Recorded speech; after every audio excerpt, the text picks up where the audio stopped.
Once upon a time, there was a brave adventurer. This adventurer spent every day exploring dungeons and fighting monsters.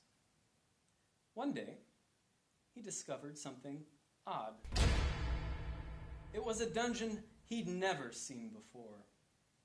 A helpful sign told him that it was called the Dungeon of Absolute Power.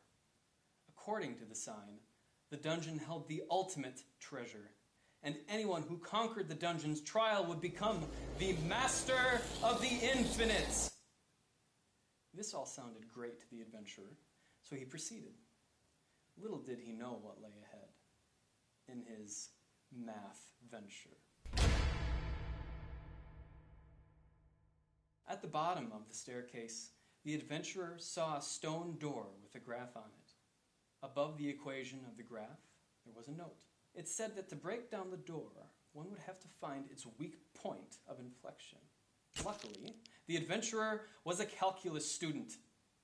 He knew that the point of inflection was the point where the graph of f switched between concave up and down. To find this point, he derived the equation twice to get f double prime. By solving f double prime for 0, the adventurer found the door's weak point of inflection. Inside the first room, the adventurer saw the strongest man in the world. On the wall, there was an equation that showed how strong he was in relation to the weight of any object he held. The strongest man in the world told the adventurer that he could only proceed if he could find the limit of his strength. The use of the word limit gave the adventurer an idea. Looking at the equation, he saw that the denominator was easily factorable. The equation x squared minus 25 was equal to x plus 5 multiplied by x minus 5.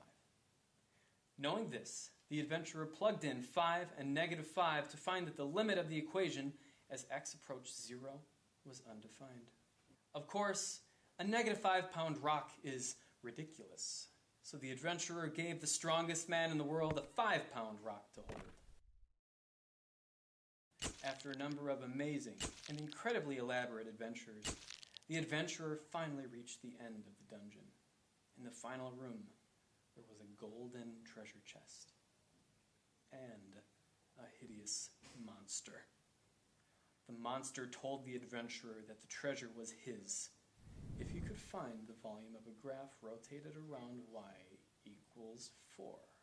If not, then the adventurer would be eaten.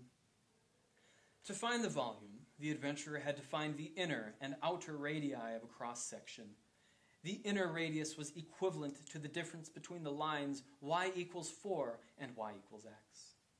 Similarly, the outer radius was equal to the difference between the lines y equals 4 and y equals x squared minus 2x. To find the area of a cross-section, the adventurer needed to use the equation pi times x to the 4th minus 4x cubed minus 5x squared plus 24x. Since the lines reach from x equals 0 to x equals 3, the limits of the integral equation were 0 and 3.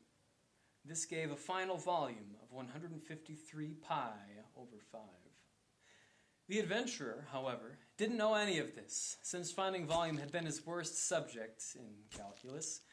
Instead, he killed the monster.